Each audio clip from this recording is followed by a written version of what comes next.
नमस्कार साथियों, आप सभी को मेरे चैनल सीके हिंदी सागर में आप सभी का स्वागत है। जैसा कि आप देख पा रहे हैं कि आज राम लक्ष्मण परशुराम संवाद का ये आखिरी पार्ट चलेगा, जो आप लोग देख पा रहे हैं। जैसा कि आप लोग जानते हैं कि जो अध्याय है यह रामचरितमानस से संबंधित है और सभी लोगों ने इस अध्याय को भली भांति पढ़ा और समझा। और आज यह आखिरी पार्ट चलेगा, जैसा कि आप लोग देख पा रहे हैं। और यह जो अध्याय है इसके कवि तुलसीदास जी हैं, जैसा कि आप सभी लोग जानते हैं। चलिए तो प्रारंभ किया जा रहा है। कहेहु लखन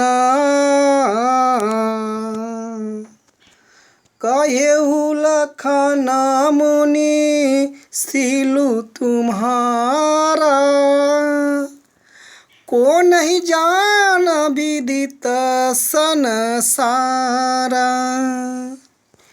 माता पिता ही उरी न भैनी के, गुररिनु रहा सोचु बड़ी जी के।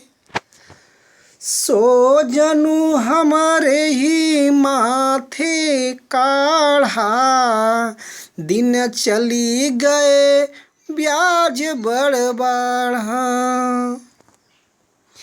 अब अनिहा ब्योहरिया बोली, तुरत देऊ मैं थैली खोली। चार पंक्ति देख लेंगे। क्या है?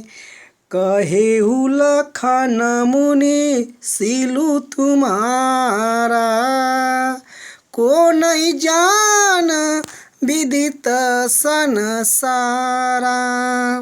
लक्ष्मण जी बोले, हे मुनि, आपका व्यवहार कौन नहीं जानता, सारा संसार जानता है। ठीक है भाई, देख लीजिएगा, सभी लोग मिनी देखेंगे।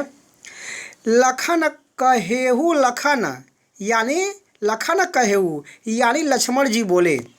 सभी लोग इतना बात को समझ लिए। आगे देखेंगे। मुनि तो बोलेंगे हे मुनि। लक्ष्मण जी बोले हे मुनि, किसको? परशुराम जी को। तुम्हारा शील यानी तुम्हारा व्यवहार। ठीक है भाई, फिर देख लीजिएगा अच्छे से। लक्ष्मण जी बोले हे मुनि, आपका व्यवहार को नहीं जान। कौन नहीं जानता? को मीन्स कौन, नहीं जान मतलब नहीं जानता, कौन नहीं जानता। लक्ष्मण जी बोले हे मुनि, आपका व्यवहार कौन नहीं जानता। विदित संसारा, संसारा मीन्स संसार, तो बोलेंगे सारा संसार। विदित मीन्स जानता है, सारा संसार जानता है। व्याख्या देख लेंगे, फिर से देख लेंगे। कहेहु लखन मुनि सिलु तुम्हारा, को नहीं जान विदित संसारा। लक्ष्मण जी बोले हे मुनि, आपका व्यवहार कौन नहीं जानता, सारा संसार जानता है। सारा संसार जानता है। विदित का अर्थ क्या होता है? जानना। तो सारा संसार जानता है। अब आगे देखेंगे अगली पंक्ति। माता पिता ही उरी न भैनी के, गुररिनु रहा सोच बड़ी जी के। आप माता पिता के ऋण से अच्छी तरह मुक्त हो गए हैं। अब गुरु का ऋण रह गया है, जो आपके हृदय में जिसकी सोच आपके हृदय में बढ़ रहा है। देखेंगे, अर्थ देखेंगे, मीनिंग, अर्थ को समझेंगे सब लोग भली भांति भाई। माता पिता ही, माता पिता क्या होता है? माता पिता। तो लगा देंगे आप, यहाँ क्या लगा देंगे? आप अपने माता पिता, उरीन यानी ऋण यानी कर्ज जैसे माता करें मतलब कि जन्म लिए हैं तो माता अगर 100 साल भी अगर सेवा करेंगे माता पिता का तो भी कर्ज नहीं चुकने वाला है। तो वही चीज़, तो वही लक्ष्मण जी कह रहे हैं किसको, परशुराम जी को, कहा आप अपने माता पिता के ऋण यानी ऋण के, ऋण क्या होता है, ऋण यानी कर्ज, ऋण मतलब ऋण यानी कर्ज, ठीक है। नीके यानी अच्छी तरह, कहते हैं ना नीक का काम करिए यानी अच्छे से काम करिए, तो वहीं नीके मतलब अच्छी तरह, ठीक है। भय मतलब हो गए हैं। अब व्याख्या के अनुसार कैसे बोलेंगे, देखिए, आप अपने माता पिता के ऋण से अच्छी तरह मुक्त हो गए हैं, ठीक है। भय मतलब होना, मतलब आप व्याख्या में क्या बोलेंगे, मुक्त हो गए हैं। व्याख्या देख लीजिएगा फिर से सभी लोग। आप अपने, यहाँ पे जोड़ देंगे भाई, आप अपने माता पिता के ऋण से अच्छी तरह मुक्त हो गए हैं, ठीक है। आप अपने माता पिता के ऋण से अच्छी तरह मुक्त हो गए हैं। अब आगे देखेंगे, गुरु ऋणु रहा, गुर ऋणु रहा, अब गुरु का ऋण रह गया है।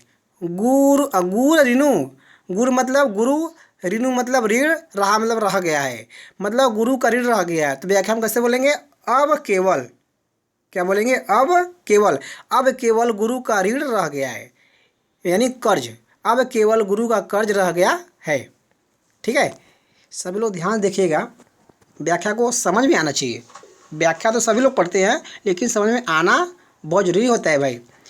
यहाँ पे क्या लगा देंगे, अब केवल, देखिए जो अब केवल जोड़े हैं यह हमने बस अपने स्वाध्याय के माध्यम से, अपने व्याख्या के माध्यम से यहाँ पे इसको रखा है, ठीक है। आगे देखेंगे फिर से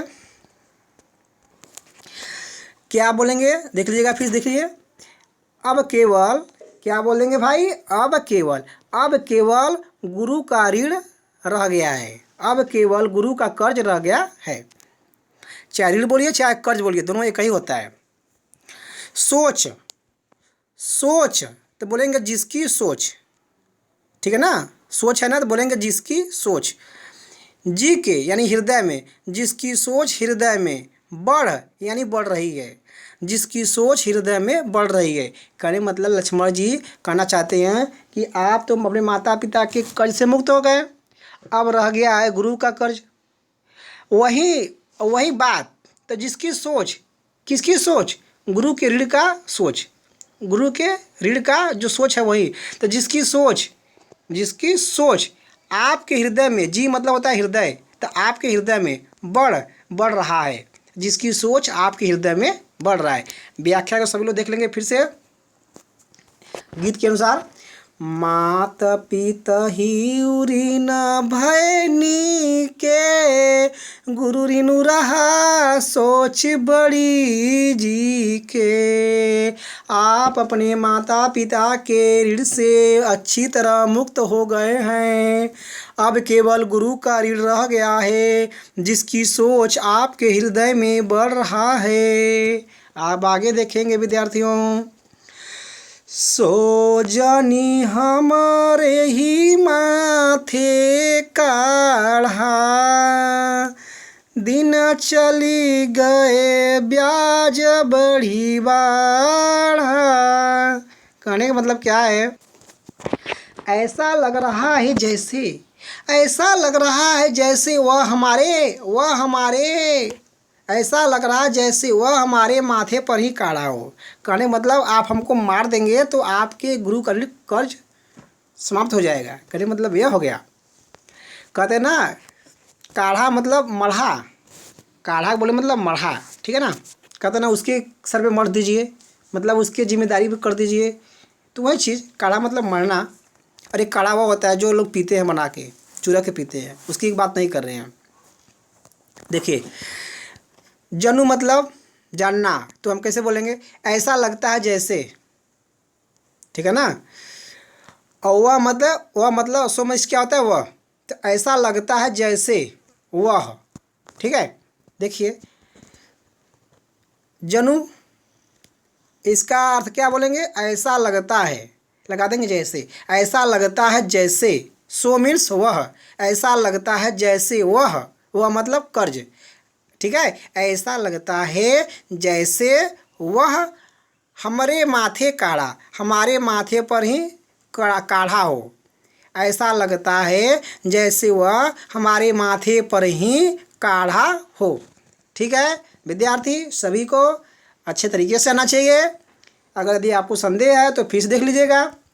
ऐसा लगता है जैसे वह हमारे माथे पर ही काढ़ा हो। अब आगे देखेंगे। दिन चली गए, बहुत दिन बीत गया, दिन चली गए, बहुत दिन बीत गया, ब्याज बड़ी बढ़ा, आपका ब्याज भी बहुत बढ़ गया होगा। बहुत दिन बीत गया यानी जो कर्ज है गुरु का, वही चीज़। बहुत दिन बीत गया, ब्याज बढ़ा, ब्याज भी बढ़ गया होगा। बहुत दिन बीत गया, ब्याज भी बढ़ गया होगा। व्याख्या देख लेंगे फिर से पूरी लाइन में। सोजनी हमारे ही माथे काढ़ा, दिन चली गए, ब्याज बड़ी बढ़ा। ऐसा लगता है जैसे वह हमारे माथे पर ही काढ़ा हो। बहुत दिन बीत गया, उसका ब्याज भी बहुत बढ़ गया होगा, उसका ब्याज भी बढ़ गया होगा। बढ़ यानी बढ़ गया होगा, लगा देंगे उसका। यहाँ पे क्या लगा देंगे? उसका। ब्याज बढ़ा, ठीक है ना। यहाँ पे लगा देंगे उसका लगा के क्या बोलेंगे? ब्याज बढ़ा, उसका ब्याज भी बढ़ गया होगा। ठीक है। बढ़ मतलब बढ़ना, बढ़ा मतलब बढ़ना, मतलब बहुत ज़्यादा बढ़ गया, कहने मतलब ये चीज़ है। बढ़ा मतलब अधिक बढ़ गया। तो व्याख्या में कैसे बोलेंगे? बहुत दिन बीत गया, उसका ब्याज भी बहुत बढ़ गया होगा। ठीक है। या देख लीजिएगा व्याख्या फिर से पूरी लाइन मिला के देख लेंगे तो व्याख्या अच्छा बनेगा। देखिए, ऐसा लग रहा है जैसे वह हमारे माथे पर ही काढ़ा हो। बहुत दिन है ना। देखिए, दिन चले गए मतलब बहुत दिन बीत गया, कहने मतलब यार बहुत दिन बीत गया। अब उसका यहाँ क्या लगाएंगे भाई? अब उसका लगाएंगे तो व्याख्या अच्छा लगेगा। अब उसका ब्याज भी बढ़ गया होगा। बहुत दिन बीत गए, अब उसका ब्याज भी बहुत बढ़ गया होगा। बहुत दिन बीत गए, अब उसका ब्याज भी बहुत बढ़ गया होगा। अब आगे देखेंगे विद्यार्थी, सभी को समझ में आ रहा है? चलिए, हम आपके इच्छा के अनुसार, आपके विवेक के अनुसार हम आपको पढ़ा रहे हैं। हमारा उद्देश्य क्या है? जो विद्यार्थी को लेट समझ में आता है, मतलब देर में समझ में आता है, हम उस विद्यार्थी को भी सिखाना चाहते हैं। यह वीडियो इसके लिए है। जो विद्यार्थी पढ़ने में तेज हैं वो तो सीख लेते हैं, लेकिन जो विद्यार्थी थोड़े से वीक हैं, जो लेट में समझते हैं, यह वीडियो उनके लिए विशेष तौर पे ध्यान रख के बनाया जा रहा है विद्यार्थियों। क्योंकि हम तेज बच्चों को तो सब लोग ध्यान देते हैं, लेकिन जो वीक हैं, जो मतलब पढ़ने में कमज़ोर हैं, जिनका विवेक ठीक से नहीं काम करता, ये उनके लिए वीडियो बहुत अच्छा है। तो हमने जो विद्यार्थी कमज़ोर हैं उनके क्षेत्र में जा कर के उनके विवेक के अनुसार हम इस वीडियो को बना रहे हैं। हमारा उद्देश्य है कि जो विद्यार्थी कमज़ोर है उसे मेरा वीडियो देखने से उसे अच्छी तरीके से आ जाए, यही हमारा उद्देश्य है। तो विद्यार्थी आगे देखते हैं। अब यानी हरिया बोली, तुरत देहू मैं थैली खोली। अब अनिया बेवहरिया बोली। अब ध्यान दीजिएगा, यहाँ से ध्यान दीजिए अच्छे से फिर से। अब आनिया, यहाँ देखिए अब है, सब लोग देख पा रहे हैं। अब लगा देंगे आप। अब आप हिसाब करने वाले को बुला लाइए। बोली आनी मतलब बोलिए वो आए। ठीक है, ध्यान दीजिएगा। बोली आनी मतलब बोल दीजिए वह चले आए। बोली आनी मतलब बोल दीजिए चले आए। व्यवहारिया मतलब हिसाब करने वाला, मतलब समझ रहे हैं ना, हिसाब उसाब एकदम अच्छे से कर देगा। तो यहाँ पे क्या है, अब लगा देंगे आप। अब आप हिसाब करने वाले को बुला लाइए। बोली आनी बुला लाइए। देखिए फिर से, अब आप हिसाब करने वाले को बुला लाइए। ठीक है भाई, अब आप हिसाब करने वाले को बुला लाइए। ठीक है, अब आगे देखेंगे कौन कर रहे हैं, लक्ष्मण जी कर रहे हैं। किससे? परशुराम जी से। क्या कर रहे हैं? अब आप हिसाब करने वाले को बुला लाइए। तुरंत दे मैं तुरंत ही, मैं तुरंत ही थैली खोलकर देऊँ मतलब दे दूंगा। ठीक है, देखिएगा, मैं मतलब समझते ही हैं, तुरंत मतलब तुरंत ही, मैं तुरंत ही थैली खोल कर देऊँ मतलब दे दूंगा। मैं तुरंत ही थैली खोल कर दे दूंगा। ठीक है, ध्यान दीजिए। अब पूरा लाइन से, अब आनी बेहरिया बोली तुरंत देहू मैं थैली खोली। अब आप हिसाब करने वाले को बुला लाइए। मैं तुरंत ही थैली खोलकर हिसाब दे दूंगा। अब आगे देखिए। सुनी कटु वचन कुठार सुधारा, सुनी कटु वचन कुठार सुधारा। हाय हाय सब सभा पुकारा। कहने मतलब क्या हो गया? लक्ष्मण जी के कटु वचन को सुनकर, देखिए कटु वचन सुनी, तो ये सब कौन बोल रहा था? लक्ष्मण जी बोल रहे थे ना, तो वही चीज़ है। कटु वचन सुनी मतलब सुनकर, तो कटु वचन को सुनकर, तो किसके कटु वचन थे? लक्ष्मण जी के, मतलब कड़वा वचन। ठीक है, तो क्या बोलेंगे? लक्ष्मण जी के कटु वचन को सुनकर परशुराम जी, यहाँ पर लगा देंगे परशुराम जी कुल्हाड़ी को सीधा किए। कुठार मतलब कुल्हाड़ी, परशु मतलब क्या था? फरसा। कुल्हाड़ी जानते हैं ना, जिसे आप लोग कहते हैं गांव की भाषा में टंगारी, जिसे बांस काटते हैं, पेड़ काटते हैं, उसको क्या बोलते हैं? टंगारी। तो जैसा कि आप सब लोग जानते भी हैं, कुठार यानी कुल्हाड़ी, सुधारा मतलब सुधार किए, मतलब ठीक किए, मतलब कुल्हाड़ी का मुँह दूसरे साइड था, दूसरी तरफ था, तो उसका मुँह अपने साइड कर लिए और उसको पकड़ लिए। जैसे कि पेड़ काटते हैं तो टंगारी को पकड़ते हैं ना, तब वैसा ही करने मतलब हो गया, उसी प्रकार हो गया। तो आगे देखेंगे क्या हो गया।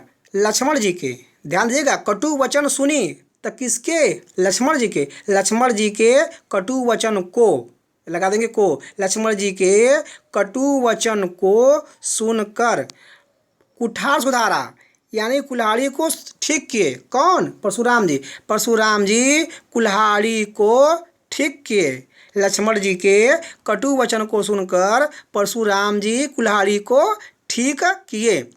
सारी सभा, तभी सारी सभा हाय हाय करने लगी यानी पुकारने लगी। तभी सारी सभा हाय हाय पुकारने लगी। कहने मतलब क्या हुआ कि परशुराम जी टंगारी उठा लिए यानी कुल्हाड़ी उठा लिए मारने के लिए। तब क्या हुआ? सभा में जितने लोग थे, क्या हाय हाय हाय राम हाय हाय करने लगे, मतलब हाय हाय करने लगे कि अब क्या होगा, अब तो परशुराम जी लक्ष्मण को मार देंगे, काट देंगे। तो वही क्या हो गया, लक्ष्मण जी को जब ऐसा किए, तब क्या हुआ? सभा में जो सभी लोग उपस्थित थे, सब लोग हाय हाय करने लगे, पुकारने लगे। अब क्या होगा? अब देखिए पूरे व्याख्या के अनुसार एक लाइन का, सुनी कटु वचन कुठार सुधारा, हाय हाय सब सभा पुकारा। लक्ष्मण जी के कटु वचन को सुनकर परशुराम जी कुल्हाड़ी को ठीक किए। तभी सारी सभा, सब सभा, तभी लगा देंगे तभी सारी सभा हाय हाय पुकारने लगी। अब आगे देखेंगे भाई, भृगुवर परशु देखा बहु मोही, विप्र विचारी बचौ नृप द्रोही। अब देखिए अब कितना मज़ा आता है, आप लोग देखेंगे। देखिए भाई यहाँ से, हे भृगुवंशी आप मुझे बार बार फरसा दिखा रहे हैं। हे भृगुवंशी आप मुझे बार बार फरसा दिखा रहे हैं। हे राजाओं के द्रोही, मैं तो आपको ब्राह्मण समझकर बचा रहा हूँ। अब देखिए लक्ष्मण जी बचा रहे हैं परशुराम जी को। इतनी व्यंग भरी बात है, वाह।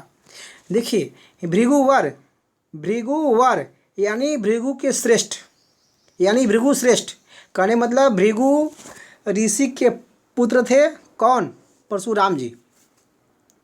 वर मतलब क्या होता है? श्रेष्ठ। तो भृगुवर मतलब भृगु श्रेष्ठ, मतलब परशुराम जी को कहा जा रहा है। तो बोलेंगे हे भृगु श्रेष्ठ, लगा देंगे हे, ठीक है ना। क्या बोलेंगे? हे भृगु श्रेष्ठ। स्टार्ट सब लोग ध्यान रखिएगा भाई, प्रारंभ सब लोग ध्यान रखिएगा। हे भृगु श्रेष्ठ आप मुझे, मोही मतलब मुझे, लगा देंगे आप मुझे बहु यानी अनेक बार, यानी बार बार, ठीक है ना। हे भृगुवंशी आप मुझे बार बार, बहु मीन्स क्या होता है? बार बार। आप मुझे बार बार परशु देखा, फरसा दिखा रहे हैं। हे भृगुवंशी, चाहे भृगुश्रेष्ठ बोलिए, भृगुश्रेष्ठ अच्छा रहेगा वैसे। हे भृगुश्रेष्ठ आप मुझे बार बार फरसा दिखा रहे हैं, मतलब कि बार बार फरसा दिखा रहे हैं, मारेंगे का मतलब यह कहना चाहते हैं, ठीक है। अब आगे देखिए भाई, विप्र विचारी बचो नृपद्रोही। नृपद्रोही का अर्थ है राजाओं का द्रोही। जैसे कि परशुराम जी 21 बार पृथ्वी को राजाओं से विहीन कर दिया था ना, तो वही मतलब राजद्रोही, राजा के द्रोही थे। कौन? परशुराम जी। तो लगा देंगे हे राजाओं के द्रोही। नृप का अर्थ है राजा, द्रोही मतलब समझ रहे हैं ना, द्रोह करने वाला, मतलब युद्ध करने वाला समझ लीजिए, या फिर नफरत करने वाला समझ लीजिए। तो क्या बोलेंगे व्याख्या में? हे राजाओं के द्रोही, हे राजाओं के द्रोही, मैं तो आपको, इतना जोड़े हैं, मैं तो आपको, ठीक है, मैं तो आपको विप्र यानी ब्राह्मण, विचारी यानी समझकर, ब्राह्मण समझकर, बचा रहा हूँ। हे राजाओं के द्रोही मैं तो आपको ब्राह्मण समझकर बचा रहा हूँ, ठीक है भाई। अब पूरा देखिएगा, भृगुवर परशु देखा बहु मोही, विप्र विचारी बचौ नृपद्रोही। हे भृगु श्रेष्ठ आप मुझे बार बार फरसा दिखा रहे हैं। हे राजाओं के द्रोही मैं तो आपको ब्राह्मण समझकर बचा रहा हूँ। अब आगे देखेंगे, मिले न कबहु सुभटर न गाढ़े,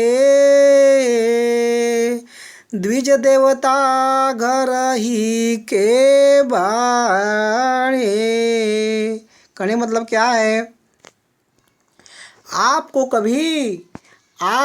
कभी वीर योद्धा नहीं मिला।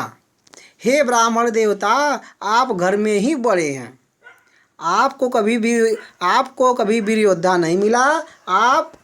आप केवल घर में ही बड़े हैं। देखिए मीनिंग, मिले मतलब नहीं मिला, ध्यान दीजिएगा। मिले ना मतलब मिला नहीं, मतलब नहीं मिला, ठीक है।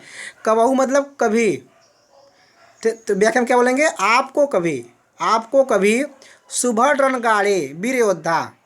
क्या होता है भाई, वीर योद्धा। तो व्याख्या में कैसे हो गया, आपको कभी, कबहू मीन्स कभी, तो व्याख्या में क्या लगा देंगे, आपको, क्योंकि लक्ष्मण जी परशुराम जी कर रहे हैं तो सम्मान तो देंगे थोड़ा बहुत, तो वही चीज़ है। आपको कभी वीर योद्धा नहीं मिले, ठीक है, आपको कभी वीर योद्धा नहीं मिले हैं, ठीक है भाई। क्या, आपको कभी वीर योद्धा नहीं मिले हैं। हे ब्राह्मण देवता, द्विज मीन्स क्या होता है, ब्राह्मण, देवता मीन्स देवता, तो लगा देंगे हे, रिस्पेक्ट के अनुसार यानी सम्मान के अनुसार। हे ब्राह्मण देवता आप, लगा देंगे फिर आप, हे ब्राह्मण देवता आप घर के बाढ़े यानी घर में ही बड़े हैं, ठीक है। हे ब्राह्मण देवता आप घर में ही बड़े हैं, घर में ही क्या लगाएंगे, में ही, घर में ही बड़े हैं। अब व्याख्या देखिए एक लाइन, मिलन कबहू सुभट रणगाढ़े द्विज देवता घर ही के बाड़े। आपको कभी वीर योद्धा नहीं मिला। हे ब्राह्मण देवता आप, हे ब्राह्मण देवता आप घर में ही बड़े हैं, हे ब्राह्मण देवता आप घर में ही बड़े हैं। अनुचित कही सबू लोग पुकारे रघुपति सैनई लखनऊ ने वारे। आप व्याख्या देखिए, अनुचित कही, देखिए अनुचित कही, व्याख्या में क्या बोलेंगे, ये लगा देंगे यह अनुचित, केवल इतने का देखिए पहले, अनुचित का देखिए पहले, देखिए यहाँ पे अनुचित है तो इसको 2 बार बोलेंगे, यह अनुचित है, यह अनुचित है, ठीक है। क्या लगा देंगे, यह, क्या लगा देंगे भाई, यह। देखिए अनुचित को 2 बार बोलना है, कैसे बोलना है, यह अनुचित है, यह अनुचित है। कही मतलब ऐसा कहकर, यह अनुचित है, यह अनुचित है, ऐसा कहकर सब लोग, तो सभा के सभी लोग, पुकारे मीन्स पुकारने लगे, यह अनुचित है, यह अनुचित है, ऐसा कहकर सभा के सभी लोग पुकारने लगे। कहने का मतलब क्या हो गया कि लक्ष्मण जी इतना बुरा बोल दिए परशुराम जी को कि जो सभा में जो लोग थे, जो राजा लोग आए थे स्वयंवर के लिए, तो वहाँ पे क्या हुआ, तो मतलब लक्ष्मण जी बोले, मतलब यही बोल रहे हैं कि हे ब्राह्मण देवता आप घर में बड़े हैं। तो ये जब यह बात सभी लोग सुनते हैं तो वही कहते हैं, क्या कहते हैं, यह अनुचित है, यह अनुचित है, 2 बार बोलना है भाई इसको, यह अनुचित है, यह अनुचित है, ऐसा कहकर, कही यानी कहकर, तो बोलेंगे ऐसा कहकर, ठीक है। सब लोग, तो सभा के सभी लोग, सब लोगों यानी सभी लोग, सभी लोग कहाँ के सभी लोग, सभा के, तो सभा के सभी लोग पुकारे यानी पुकारने लगे यानी चिल्लाने लगे, ठीक है। देख लीजिएगा फिर से, यह अनुचित है, यह अनुचित है, ऐसा कहकर सभा के सभी लोग पुकारने लगे। अब आगे देखेंगे भाई, रघुपति सैनई लखनऊ ने वारे। रामचंद्र जी लक्ष्मण जी को इशारों से मना कर दिए कि अब ज़्यादा मत बोलो, ज़्यादा बोल दे रहे हो तुम भाई, क्यों ना हो, छोटा भाई बोल रहा तो बड़ा भाई तो इशारा तो करेगा ही। रघुपति रामचंद्र जी, भगवान रामचंद्र जी, सभी लोग जानते होंगे श्री राम को, भगवान को, ठीक है। तो कैसे बोलेंगे, रघुपति यानी रामचंद्र जी, लखनऊ लक्ष्मण जी को, सैनई इशारों से, मतलब क्या क्या, रामचंद्र जी लक्ष्मण जी को इशारों से, निवारे मतलब मना कर दिए, ठीक है। रामचंद्र जी लक्ष्मण जी को इशारों से मना कर दिए। अब व्याख्या देखिए एक लाइन पूरा का, अनुचित कही सबू लोग पुकारे, रघुपति सैन्य लखनऊ निवारे। यह अनुचित है, यह अनुचित है, ऐसा कह कर सभा के सभी लोग पुकारने लगे। तभी रामचंद्र जी, लगा देंगे तभी व्याख्या अच्छा लगेगा। तभी रामचंद्र जी लक्ष्मण को इशारों से मना कर दिए। तभी रामचंद्र जी लक्ष्मण जी को इशारों से मना कर दिए। अब आगे व्याख्या देखेंगे। लखन कहाहुति,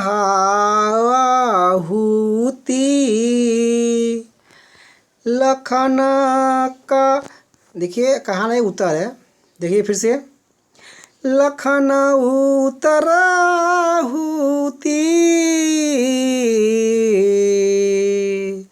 सरस भृगुवर को पुकृसानु,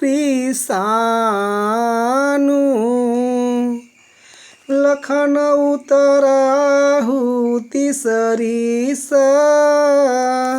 भृगुवर को पुकृसानु,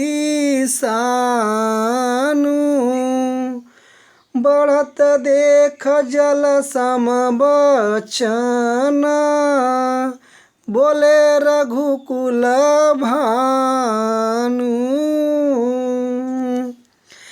लक्ष्मण जी के उत्तर अग्नि के समान थे। देखिए मीनिंग, देखिए अर्थ सभी लोग। लखन मीन्स लक्ष्मण जी, ठीक है। उत्तर मीन्स उत्तर, मतलब इतना सब कुछ बोले थे वही चीज़ है। लखन उत्तर, लक्ष्मण जी के उत्तर। आहुति अग्नि, सरिस मीन्स समान होता है। सरिस मीन्स क्या होता है, सरिस का अर्थ क्या होता है, समान, तो अग्नि के समान, ठीक है। आहुति सरिस यानी अग्नि के समान। आहुति मीन्स अग्नि, सरिस में सरिस का अर्थ क्या होता है, समान, तो अग्नि के समान। आहुति मीन्स अग्नि, सरिस मीन्स क्या होता है, समान, तो अग्नि के समान। लक्ष्मण जी के उत्तर अग्नि के समान थे, ठीक है भाई।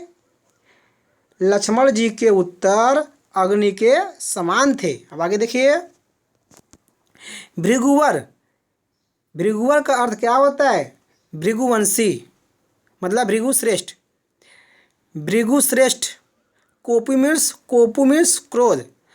भृगु श्रेष्ठ के क्रोध रूपी कृषाणु मीन्स अग्नि। देखिए आहुति मीन्स, आहुति का भी अर्थ होता है अग्नि, कृषाणु का भी अर्थ होता है अग्नि। तो व्याख्या में यहाँ क्या बोलना है, भृगुवर का अर्थ क्या, भृगुवर का क्या होगा, भृगुवर का अर्थ क्या होगा, भृगु श्रेष्ठ, यानी भृगु कौन है, विश्वामित्र। देखिए परशुराम जी के पिताजी हैं, कौन, भृगु। तो उनके उनके बड़े बेटे हैं परशुराम जी, ठीक है। तो मतलब भृगु में श्रेष्ठ थे, भृगुवर, ठीक है। कोपु मीन्स क्या होता है, क्रोध। कोपु मीन्स क्रोध, कृषाणु मीन्स अग्नि, तो क्रोध रूपी अग्नि। कोपु मीन्स क्या होता है, क्रोध। कोपु का अर्थ होता है भाई क्रोध, कृषाणु का अग्नि, तो लगा देंगे बीच में रूपी, तो क्रोध रूपी अग्नि, ठीक है। भृगु श्रेष्ठ के क्रोध रूपी अग्नि को बढ़ता देखकर, ठीक है, ध्यान दीजिएगा। भृगु श्रेष्ठ के क्रोध रूपी अग्नि को, भृगु श्रेष्ठ के क्रोध रूपी अग्नि को बढ़ता देखकर, सभी लोग बात को फिर समझिएगा, यहाँ पे आपको ध्यान देना है। भृगुवर का अर्थ क्या होता है, भृगु श्रेष्ठ। कोपु कृषाणु यानी क्रोध रूपी अग्नि। कोपु मीन्स क्या होता है, क्रोध, लगा देंगे रूपी, ठीक है। कृषाणु मीन्स क्या होता है, अग्नि, तो क्रोध रूपी अग्नि किसके, परशुराम जी के, कहने मतलब भृगु श्रेष्ठ के क्रोध रूपी अग्नि को बढ़ता देख कर, ठीक है भाई। अब आगे देखिए। रघुकुल भानु, सूर्यवंशी रामचंद्र जी। रघुकुल भानु का अर्थ क्या होता है, सूर्यवंशी रामचंद्र जी। जल सम वचन बोले, जल के समान वचन बोले। जल सम यानी जल के समान, यानी शांत वचन, यानी मीठी बाड़ी, यानी ठंडी, कहने मतलब ऐसा वचन जिससे परशुराम जी क्या हो जाए, एकदम मतलब गर्म दिमाग से एकदम ठंडे हो जाएं। कहने मतलब यह हो गया जल सम वचन, माने ऐसा वचन बोले ताकि परशुराम जी ठंडे हो जाएं। मतलब जितना गर्म है, इतने क्रोधित हैं, ठीक है, बोले मतलब बोले हो गया। तो व्याख्या अंत में क्या हो गया, सूर्यवंशी रामचंद्र जी जल के समान वचन बोले।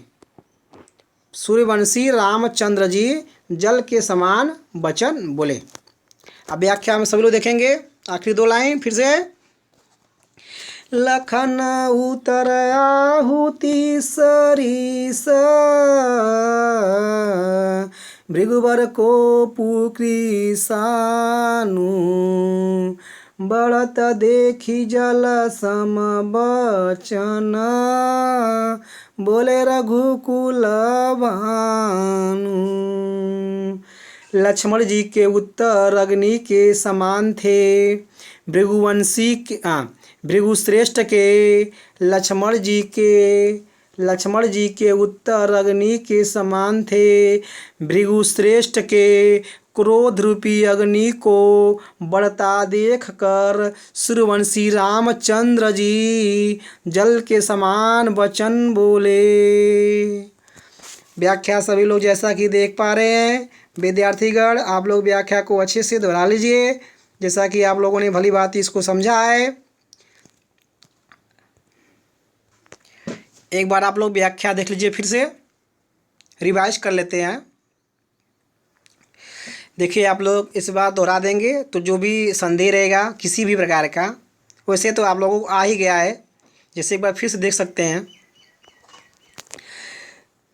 लखन, केवल आप लोग देखिए व्याख्या देखिए, ठीक है, देखते हैं। लक्ष्मण जी बोले, हे मुनि, आपके व्यवहार को नहीं जानता, सारा संसार जानता है। आप अपने माता पिता के ऋण से मुक्त हो गए हैं। आप अपने माता पिता के ऋण से अच्छी तरह से अच्छी तरह से मुक्त हो गए हैं। अब केवल गुरु का ऋण रह गया है, जिसकी सोच आपके हृदय में बढ़ रहा है। ऐसा लगता है जैसे वह हमारे माथे पर ही काढ़ा हो। बहुत दिन बीत गया और उसका ब्याज भी बहुत बढ़ गया होगा। अब आप हिसाब करने वाले को बुला लाइए, मैं तुरंत ही थैली खोलकर हिसाब दे दूंगा। आगे देखिए फिर से, मतलब आगे देखिए। लक्ष्मण जी के कटु वचन को सुनकर परशुराम जी कुल्हाड़ी को सीधे किए, तभी सारी सभा हाय हाय करके पुकारने लगी। अब आगे देखेंगे। भृगुश्रेष्ठ, हे भृगुश्रेष्ठ, आप मुझे बार बार फरसा दिखा रहे हैं। हे भृगुश्रेष्ठ, आप मुझे बार बार देखिए व्याख्या गलत हो रहा है, यहाँ देखिए फिर से। हे भृगुश्रेष्ठ, आप मुझे बार बार फरसा दिखा रहे हैं। हे राजाओं के द्रोही, मैं तो आपको ब्राह्मण समझकर बचा रहा हूँ। आपको कभी वीर योद्धा नहीं मिले। हे ब्राह्मण देवता, आप घर में ही बड़े हैं। यह अनुचित है। ऐसा कहकर सभा के सभी लोग पुकारने लगे। आगे देखेंगे। तभी रामचंद्र जी लक्ष्मण जी को इशारों से मना कर दिए। तभी रामचंद्र जी लक्ष्मण जी को इशारों से मना कर दिए। लक्ष्मण जी के उत्तर अग्नि के समान थे। भृगुश्रेष्ठ के क्रोध रूपी अग्नि को बढ़ता देखकर सूर्यवंशी रामचंद्र जी जल के समान वचन बोले। कहने मतलब शांत वचन बोले, जिससे उनका क्रोध समाप्त हो जाए। विद्यार्थीगण, राम लक्ष्मण परशुराम संवाद का आज समाप्ति हुआ। सही विद्यार्थी इस व्याख्या को भली भांति दोहराइए। और यह व्याख्या राम लक्ष्मण परशुराम संवाद बहुत ज़बरदस्त अध्याय है विद्यार्थियों। और जैसा कि हम आपको बता दें कि एनसीईआरटी जो सीबीएसई बोर्ड का जो परीक्षा होता है, जो एग्ज़ाम होता है, अध्याय 2 से अवश्य आता है। व्याख्या का मतलब श्लोकों का व्याख्या बनाने के लिए करें, मतलब जो यह पद्य है इसका अर्थ निकलने के लिए एनसीईआरटी सीबीएसई बोर्ड के एग्जाम में आता है। सही विद्यार्थी, जैसा कि हम बता दें, एक तरह से कन्फर्म है कि अध्याय 2 से व्याख्या लिखने के लिए आता है और इसके संबंध में प्रश्न उत्तर भी आते हैं। तो सभी विद्यार्थियों को तब तक के लिए अलविदा। जल्द ही मिलते हैं आपको अगले वीडियो के साथ।